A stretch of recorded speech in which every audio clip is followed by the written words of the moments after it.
Software engineering के कुछ interview viva में जो क्वेश्चन पूछे आते हैं उनको देख लेते हैं। सबसे पहले कंप्यूटर सॉफ्टवेयर क्या है। कंप्यूटर सॉफ्टवेयर एक कंप्लीट पैकेज है जिसमें सॉफ्टवेयर प्रोग्राम होता है, डॉक्यूमेंटेशन होता है, साथ में यूजर गाइड होती है कि किस तरीके से सॉफ्टवेयर को यूज किया जाएगा। अगर आपसे पूछा गया है कि सॉफ्टवेयर कंप्यूटर सॉफ्टवेयर और कंप्यूटर प्रोग्राम में क्या अंतर है, तो कंप्यूटर प्रोग्राम एक पीस है प्रोग्रामिंग कोड का जो एक कुछ काम करता है, एक स्पेसिफिक डिफाइंड टास्क करता है, जबकि सॉफ्टवेयर जो है वो आपका कोड है, डॉक्यूमेंटेशन और यूजर गाइड, सारी चीजें जो एक पैकेज में आपको मिलती है। सॉफ्टवेयर इंजीनियरिंग क्या है? ये एक इंजीनियरिंग की ब्रांच है जो सॉफ्टवेयर डेवलपमेंट से एसोसिएटेड है। इसमें हम पूरी तरीके से कंट्रोल्ड, सिस्टमेटिक, प्लान्ड अप्रोच लगाते हैं ताकि सॉफ्टवेयर प्रोडक्ट बनाया जा सके, जैसे नॉर्मल बाकी साइंसेज में प्रोडक्ट बनाए जाते हैं। अब अगर आपको प्रोग्रामिंग पता है तो फिर आप सॉफ्टवेयर इंजीनियरिंग पता होना क्यों ज़रूरी है? तो ज़रूरी नहीं है कि अगर आप जो सीमेंट लगाना जानते हैं तो आपको पूरा एक मल्टी स्टोरी बिल्डिंग बनाना आता हो या डिज़ाइन करना आता हो। तो उसके लिए ज़रूरी है कि आपको सॉफ्टवेयर इंजीनियरिंग के कंसेप्ट भी पता हो, क्योंकि इसमें रिक्वायरमेंट से लेकर, डिज़ाइनिंग से लेकर, एल्गोरिथमिक कोडिंग से लेकर, उसके बाद टेस्टिंग से, और साथ में फिर इम्प्लीमेंटेशन और डिप्लॉयमेंट, ये सारी चीज़ें इसमें इन्वॉल्व होती है। साथ में मेंटेनेंस भी है। सॉफ्टवेयर प्रोसेस या SDLC, software development life cycle क्या होती है? एसडीएलसी या सॉफ्टवेयर प्रोसेस ये सिस्टमेटिक डेवलपमेंट है सॉफ्टवेयर का, जिसमें और स्टेज वाइज डेवलपमेंट है। जो स्टेज वाइज डेवलपमेंट में आपका रिक्वायरमेंट गैदरिंग आता है, सिस्टम एनालिसिस आता है, डिज़ाइन आती है, कोडिंग आती है, टेस्टिंग आती है, मेंटेनेंस आता है और डॉक्यूमेंटेशन आता है, हर एक अपने ऑर्डर पे।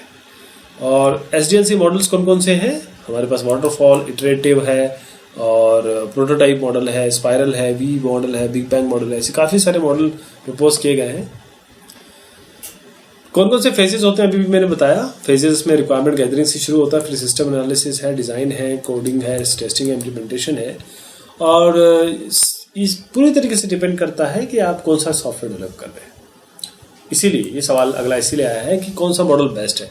ये आप नहीं बता सकते कौन सा बेस्ट है, क्योंकि हर एक रिक्वायरमेंट के हिसाब से आपका मॉडल डिसाइड होता है। ये वेरी करता है सॉफ्टवेयर टू सॉफ्टवेयर बेसिस। तो अगर हम चूज कैसे करें, ये भी सवाल हो सकता है, उठ सकता है, इसमें पूछा जा सकता है आपसे।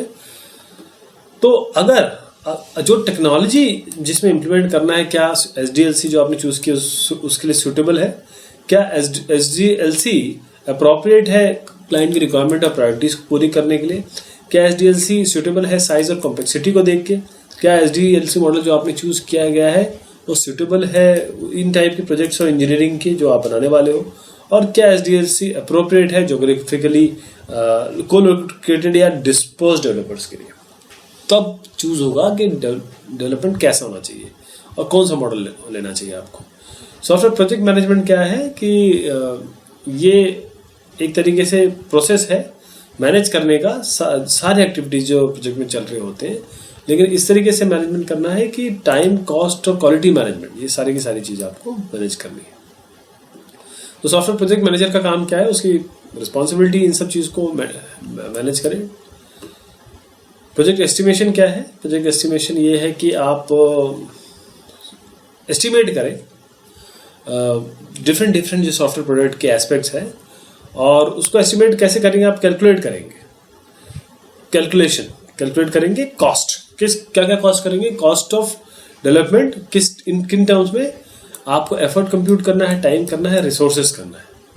और ये आपको पुराने एक्सपीरियंस से पता चलता है, एक्सपर्ट से पता चल सकता है, या फिर प्री डिफाइंड जो हम फॉर्मूलेज इसमें सॉफ्टवेयर इंजीनियरिंग में यूज़ करते हैं उससे पता चलेगा आपको। साइज कैसे निकालेंगे आप सॉफ्टवेयर प्रोडक्ट का? आप दो तरीके से कर सकते हैं।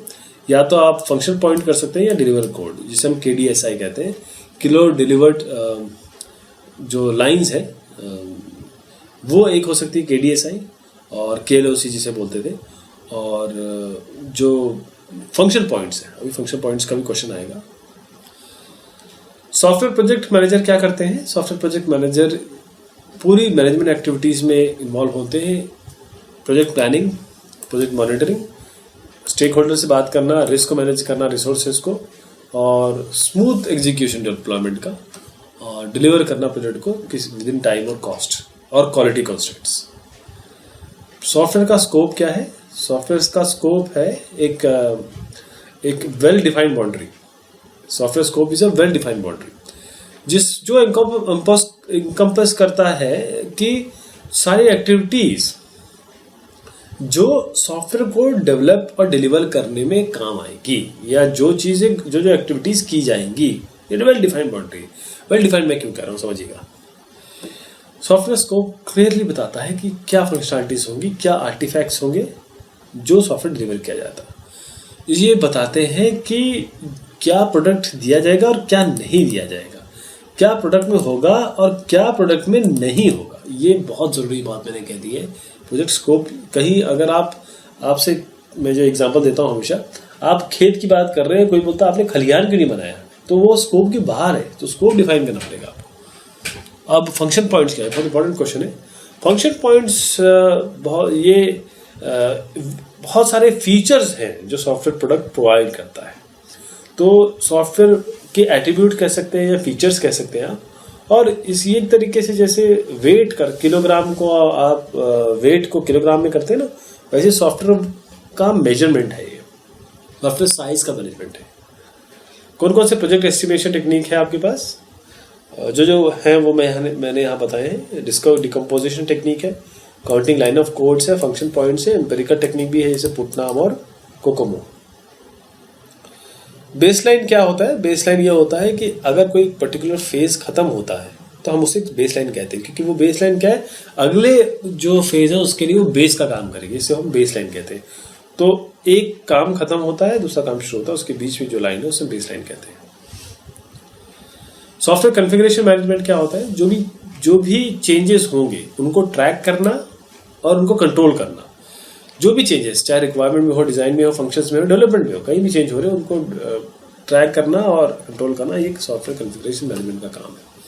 तो चेंज कंट्रोल क्या होता है? ये कॉन्फ़िगरेशन मैनेजमेंट का काम है, जो ये इंश्योर करते हैं कि जितने भी चेंजेस किए गए हैं सॉफ्टवेयर सिस्टम में वो कंसिस्टेंट है और ये दे आर मेड अप, मतलब किस तरीके से किए गए, रूल्स एंड रेगुलेशन को फॉलो करके, जो ऑर्गेनाइजेशन के laid down rules and regulation है। बेसिस क्या है? हेल्थ स्ट्रीट कॉम्प्लेक्सिटी मेजर का। कॉम्प्लेक्सिटी हेल्थ स्ट्रीट की भी निकलती है और कॉम्प्लेक्सिटी साइक्लोमेटिक की भी निकलती है। साइक्लोमेटिक कॉम्प्लेक्सिटी मैकाबे ने जो दिया था, और हेल्थ स्ट्रीट की भी है। हेल्थ स्ट्रीट कहते हैं कि जो ऑपरेटर होते हैं ना, उनको हम लेते हैं। तो हेल्थ स्ट्रीट की कॉम्प्लेक्सिटी ये है कि जो एक्चुअल इम्प्लीमेंटेशन हो रहा है प्रोग्राम का, उसमें जो टोकन्स हैं वो बेसिस है मेजर के। तो उन्होंने ऑपरेटर्स को लिया और फिर अपनी कॉम्प्लेक्सिटी मेजर निकाल के दिखाया।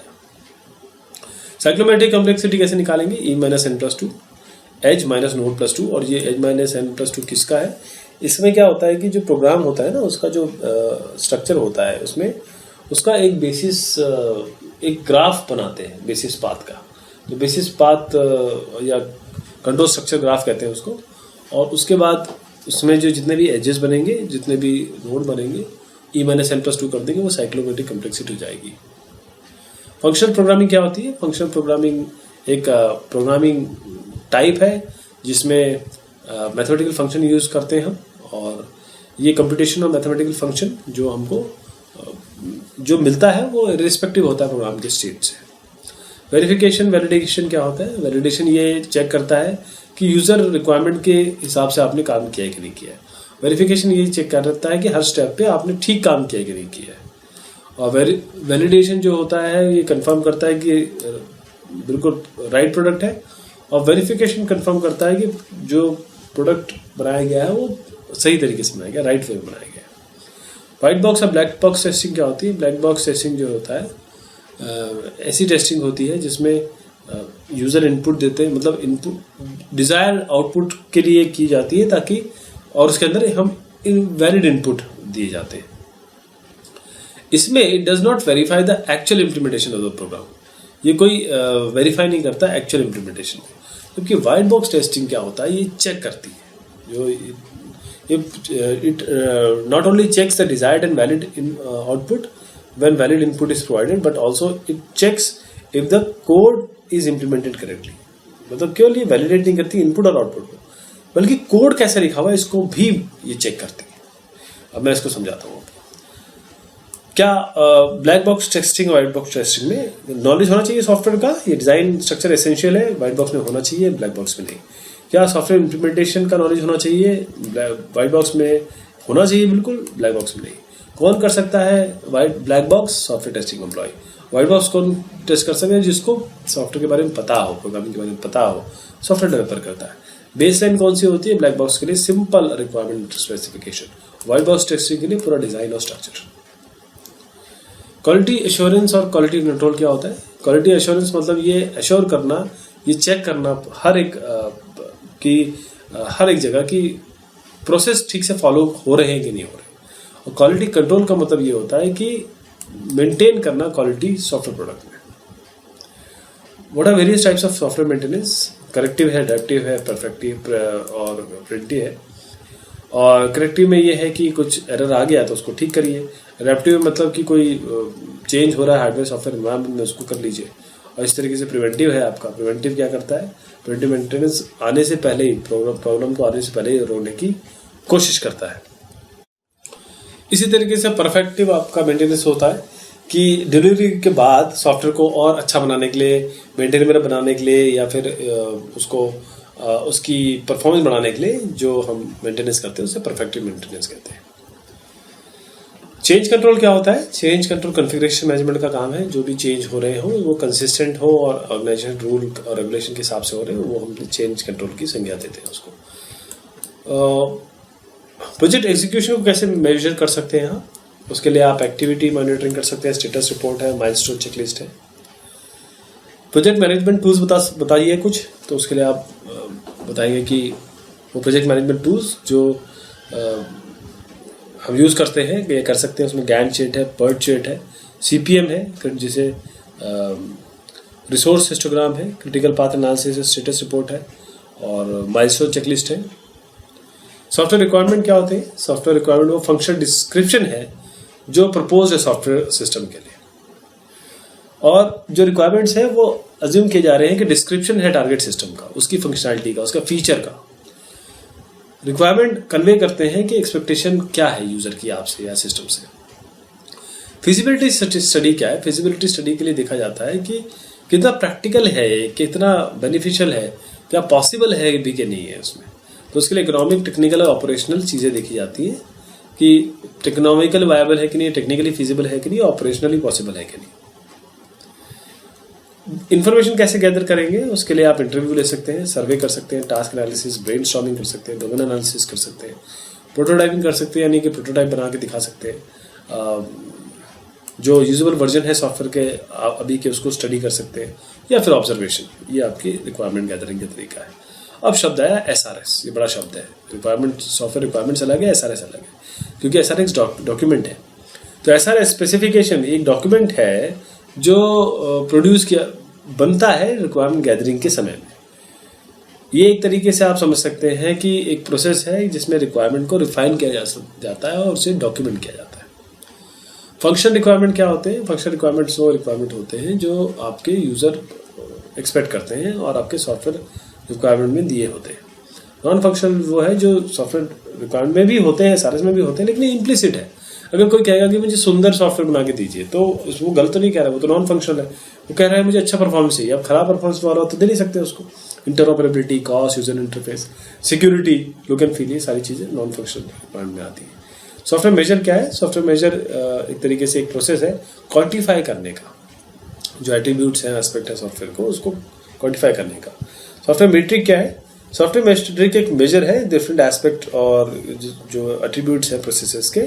और सॉफ्टवेयर मैट्रिक्स को आप दो भाग में डिवाइड कर सकते हो, और भी भाग में डिवाइड कर सकते हैं। इसमें एक तो रिक्वायरमेंट मैट्रिक है, प्रोडक्ट मैट्रिक है। रिक्वायरमेंट मैट्रिक है लेंथ, रिक्वायरमेंट और कंप्लीटनेस। प्रोडक्ट मैट्रिक में line of code, object oriented metrics, design and test metrics, process, और एक प्रोसेस मैट्रिक्स होता है। उसमें इवैल्यूएट करते हैं ट्रैक करते हैं बजट को, ये शेड्यूल को या ह्यूमन रिसोर्स को। मॉड्यूलराइजेशन क्या होता है? मॉड्यूलराइजेशन एक टेक्निक है जिसमें सॉफ्टवेयर को डिवाइड किया जाता है मल्टीपल डिस्क्रीट मॉड्यूल्स में। और क्योंकि हम इंडिपेंडेंट टास्क करना चाहते हैं अलग अलग इंडिपेंडेंटली, उसे हम कहते हैं। कॉन्करेंसी क्या होती है? अगर हम दो चार चीज़ें एक साथ कर रहे हैं तो उसे हम कॉन्करेंसी कहते हैं। और जैसे आपको याद होगा ऑपरेटिंग सिस्टम में आपने कॉन्करेंट प्रोसेसेस पड़े होंगे, वही होते हैं। जैसे एक प्रोसेस चल रहा है और साथ में 4-5 थ्रेड एक साथ चल रहे हैं, उसे हम कॉन्करेंसी कहते हैं। कोहेजन क्या होता है? कोहेजन मतलब एक मॉड्यूल में, एक क्लास में कितनी एका है, कितनी इंट्राडिपेंडेबिलिटी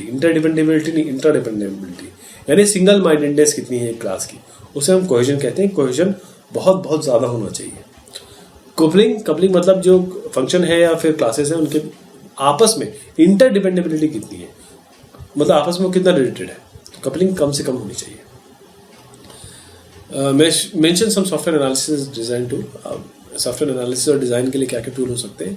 आपका DFD है, स्ट्रक्चर चार्ट है, स्ट्रक्चर इंग्लिश है, डेटा डिक्शनरी है, हिपो यानी हायरार्किकल इनपुट प्रोसेस आउटपुट्स है, डायग्राम्स है, ER डायग्राम्स है और डिसीजन टेबल्स है। लेवल 0 DFD क्या है? हाईएस्ट लेवल जो DFD का है, इसको लेवल 0 कहते हैं। इसमें क्या होता है कि पूरा इंफॉर्मेशन सिस्टम दिखा दिया जाता है एक डायग्राम में, considering all the underline details. Difference क्या है स्ट्रक्चर इंग्लिश में और स्यूडो कोड में? स्ट्रक्चर इंग्लिश एक नॉर्मल इंग्लिश है, स्यूडो कोड मतलब एक इंग्लिश में लिखा हुआ एक ऐसा कोड है जो प्रोग्रामिंग के ज़्यादा करीब है। डेटा डिक्शनरी क्या है? डेटा डिक्शनरी होता है डेटा अबाउट द डेटा, यानी एक ऐसा रिपोजिटरी है जिसमें डेटा अबाउट द डेटा होता है और ये ऑर्गेनाइज करता है। ये डिक्शनरी ऑर्गेनाइज करता है नाम को, उसके रेफरेंसेस को, सिस्टम को, ऑब्जेक्ट्स को और फाइल्स को with their naming conventions. Structure design क्या है? स्ट्रक्चर डिज़ाइन एक कंसेप्चुअलाइजेशन है प्रोग्राम का। इसमें वेल ऑर्गेनाइज एलिमेंट्स ऑफ, आप एक तरीके से कंसेप्चुअलाइज इस तरीके से करते हैं कि सारे एलिमेंट सॉल्यूशन के आप ऑर्गेनाइज करके चलें। इसका मतलब यह है कि आप डिवाइड एंड कॉन्कर यूज़ करें। मतलब अगर आपको जैसे मान लीजिए कोई काम करना है, उसको 4 भाग में तोड़ लीजिए, 3 भाग में तोड़ लीजिए, ताकि सबको वेल प्लान तरीके से कर सकें आप। और डिफरेंस क्या है फंक्शन ओरिएंटेड और ऑब्जेक्ट ओरिएंटेड डिज़ाइन में? फंक्शन ओरिएंटेड में जो सिस्टम है उनको सब भाग में तोड़ा जाता है। ऑब्जेक्ट ओरिएंटेड में आप रियल वर्ल्ड एंटिटीज देखते हैं, तो इसलिए क्लासेस बनती है। क्लासेस के अंदर आपके फंक्शंस होते हैं जो फंक्शन रियल वर्ल्ड एंटिटी से रिप्लिकेटेड या निकाले गए जो वेरिएबल्स हैं उन पे काम करते हैं। टॉप डाउन या बॉटम अप डिज़ाइन मॉडल के बारे में बात करिए। टॉप डाउन मतलब ये है कि आप सबसे पहले सिस्टम को समझेंगे, उसको जनरलाइज करेंगे, उसको डिकम्पोज करेंगे, फिर नीचे जाएंगे। और बॉटम अप में क्या होता है कि आप जो सबसे इंपॉर्टेंट जो आपके स्पेसिफिक बेसिक कंपोनेंट्स हैं उनको लेंगे और उसको जोड़ते हुए सब ऊपर बढ़ेंगे। सॉफ्टवेयर इंजीनियरिंग, री इंजीनियरिंग क्या होती है? री इंजीनियरिंग मतलब ये होता है कि अपग्रेडिंग द टेक्नोलॉजी सॉफ्टवेयर की जिसमें वो बनाया गया। सॉफ्टवेयर जो कर रहा है वो तो करता रहेगा, फंक्शनलिटी उसकी चेंज नहीं होती, बस नए टेक्नोलॉजी के हिसाब से उसको लेटेस्ट टेक्नोलॉजी के हिसाब से ट्यून कर देते हैं। केस टूल्स क्या होते हैं? केस होते हैं computer aided software engineering tools. ये ऑटोमेटेड सॉफ्टवेयर एप्लीकेशन प्रोग्राम होते हैं जो आपके सॉफ्टवेयर डेवलपमेंट लाइफ साइकिल के एक्टिविटीज को ऑटोमेट करते हैं। और एक अच्छा टेस्ट इंजीनियर क्या होता है? एक टेस्ट इंजीनियर का काम ये है कि उसको टेस्ट करना है और ब्रेक करना है उस सॉफ्टवेयर को, मतलब उसको एरर निकालना है। तो उसमें उसको डिप्लोमेसी भी होनी चाहिए, उसको डेवलपर कम्युनिकेशन भी होना चाहिए टेक्निकल नॉन टेक्निकल लोगों से। उसके लिए अपना पुराना एक्सपीरियंस भी काम आएगा, जजमेंट स्किल भी होगी कि कौन से हाई रिस्क एरियाज हो सकते हैं इस एप्लीकेशन में। बहुत इतनी बड़ी बिग डील क्यों है रिक्वायरमेंट्स? क्योंकि रिक्वायरमेंट एक तरीके से लेट डाउन है, एक तरीके से क्या कहेंगे ना, जैसे अगर आप बिल्डिंग बना रहे हैं और आपने उसके नीचे आपने नींव नहीं डाली, बुनियाद नहीं खोदी, तो आपका काम नहीं चलेगा। तो रिक्वायरमेंट मतलब ये है कि आपका बेसिस है। अगर आपको फेल करना अपना सॉफ्टवेयर सिस्टम, तो बहुत अच्छा, बहुत पुअरली डॉक्यूमेंटेड रिक्वायरमेंट स्पेसिफिकेशन बनाइए, आपको सॉफ्टवेयर फेल हो जाएगा। और एक तरीके से क्लियर है क्या काम होना है, रीजनेबल है, कोहेसिवनेस, अटेनेबल, टेस्टेबल, ये सारा रिक्वायरमेंट होता है। क्योंकि रिक्वायरमेंट टेस्टेबल होता है, उसको टेस्ट किया जा सकता है ना।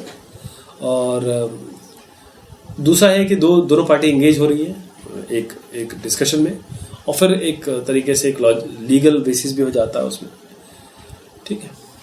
और बहुत सारी चीज़ें इसमें, सब चीज़ें जो है मैं अगर आपको बताऊं कि एक तरीके से सारी चीज़ें, कुछ भी गड़बड़ होता है ना तो सब सॉफ्टवेयर रिक्वायरमेंट स्पेसिफिकेशन की तरफ ही देखते हैं सारी चीज़ें। तो इसलिए हमने रिक्वायरमेंट ट्रेसेबिलिटी करके भी एक मैट्रिक्स आती है। What steps are needed to develop and run software test? कौन कौन से स्टेप चाहिए आपको डेवलप करने के लिए सॉफ्टवेयर टेस्ट को? ये होते हैं, सबसे पहले आप रिक्वायरमेंट निकालते हैं, फंक्शनल डिज़ाइन निकालते हैं, इंटरनल डिज़ाइन स्पेसिफिकेशन निकालते हैं और जो नेसेसरी डॉक्यूमेंट्स हैं वो निकालते हैं। फिर बजट और शेड्यूल रिक्वायरमेंट देखते हैं। फिर आप प्रोजेक्ट रिलेटेड जो लोग हैं उनकी रिस्पॉन्सिबिलिटी देखते हैं, उनकी रिपोर्ट करते हैं रिक्वायरमेंट्स को, और उनके जो हमने स्टैंडर्ड्स और प्रोसेसेस ऑप्ट किए हैं वो देखते हैं। फिर हम आइडेंटिफाई करते हैं एप्लीकेशन के high risk aspects, priorities set करते हैं और डिटरमाइन करते हैं स्कोप और लिमिटेशन टेस्ट की। फिर डिटरमाइन करते हैं कि टेस्ट अप्रोचेस और मेथड कौन से होंगे यूनिट में, इंटीग्रेशन में अलग, फंक्शन में अलग, सिस्टम पे अलग, लोड पे अलग, यूजिबिलिटी टेस्ट पे अलग, जितनी जितनी टेस्टिंग होनी है उसकी। उसके बाद डिटरमाइन करते हैं कि टेस्ट का एनवायरनमेंट क्या हो, एनवायरनमेंट रिक्वायरमेंट क्या क्या होंगे, हार्डवेयर सॉफ्टवेयर कम्युनिकेशन एक्सेट्रा। उसके बाद हम देखते हैं कि टेस्टवेयर रिक्वायरमेंट, यानी रिकॉर्ड प्ले ब्लॉक टूल्स या कन्वर्जेंस एनालाइजर चाहिए तो नहीं चाहिए, टेस्ट ट्रैकिंग तो नहीं चाहिए, प्रॉब्लम या बग ट्रैकिंग तो नहीं चाहिए, ये सब चीज़ें हैं। उसके बाद टेस्ट डेटा देते हैं, उसकी रिक्वायरमेंट, टेस्ट डेटा तो आपको चाहिए होगा। उसके टास्क देखते हैं जो और साथ में लेबर रिक्वायरमेंट्स, जो काम होने हैं, कौन इस काम को करेगा और लेबर की रिक्वायरमेंट क्या है। फिर हम शेड्यूल एस्टिमेट करते हैं, टाइमलाइन, माइलस्टोन। फिर इक्विवेलेंस क्लास बनाते हैं, बाउंड्री वैल्यू क्लासेस बनाते हैं, एरर क्लासेस बनाते हैं। फिर टेस्ट प्लान डॉक्यूमेंट बनाते हैं और उसको रिव्यू और अप्रूवल में डालते हैं। फिर उसके बाद जब रिव्यू अप्रूवल अगर हो गया, पहले तो टेस्ट केसेस लिखेंगे, उसके बाद रिव्यू अप्रूवल इंस्पेक्शन में डालेंगे। अगर वो हो जाता है अगर तो फिर आगे बढ़ेंगे। फिर हम टेस्ट एनवायरनमेंट और टेस्टवेयर बनाते हैं और उसके बाद अपना जो user manual, reference document, configuration guidelines है, इंस्टॉलेशन गाइडलाइंस है और ट्रैकिंग प्रोसेस शुरू करते हैं ताकि आप इसको शुरू कर सकें, जो लॉग और आर्काइविंग प्रोसेसेस है। और फिर उसके बाद भी obtain test input data set करते हैं और ऑब्टेन करते हैं। उसके बाद देखते हैं कि जो सॉफ्टवेयर रिलीजेस कौन से है उसको इंस्टॉल करते हैं। फिर टेस्ट परफॉर्म किया जाता है ये सब चीज़ों करने के बाद। उसके जो रिपोर्ट्स आती है उसको इवैल्यूएट किया जाता है। फिर ट्रैक किया जाता है कि प्रॉब्लम की बग्स और फिक्सिंग का है। फिर रीटेस्ट किया जाता है और उसके बाद मेंटेन किया जाता है टेस्ट प्लान्स को, टेस्ट केसेस को, टेस्ट इन्वायरमेंट को, टेस्ट उस पूरे लाइफ साइकिल में। तो ये मैंने बहुत शॉर्ट में आपको जो बेसिक क्वेश्चन पूछे जाते हैं उनको बताने की कोशिश की है। होपफुली आपको इससे फ़ायदा हो गया होगा। Thank you so much, take care.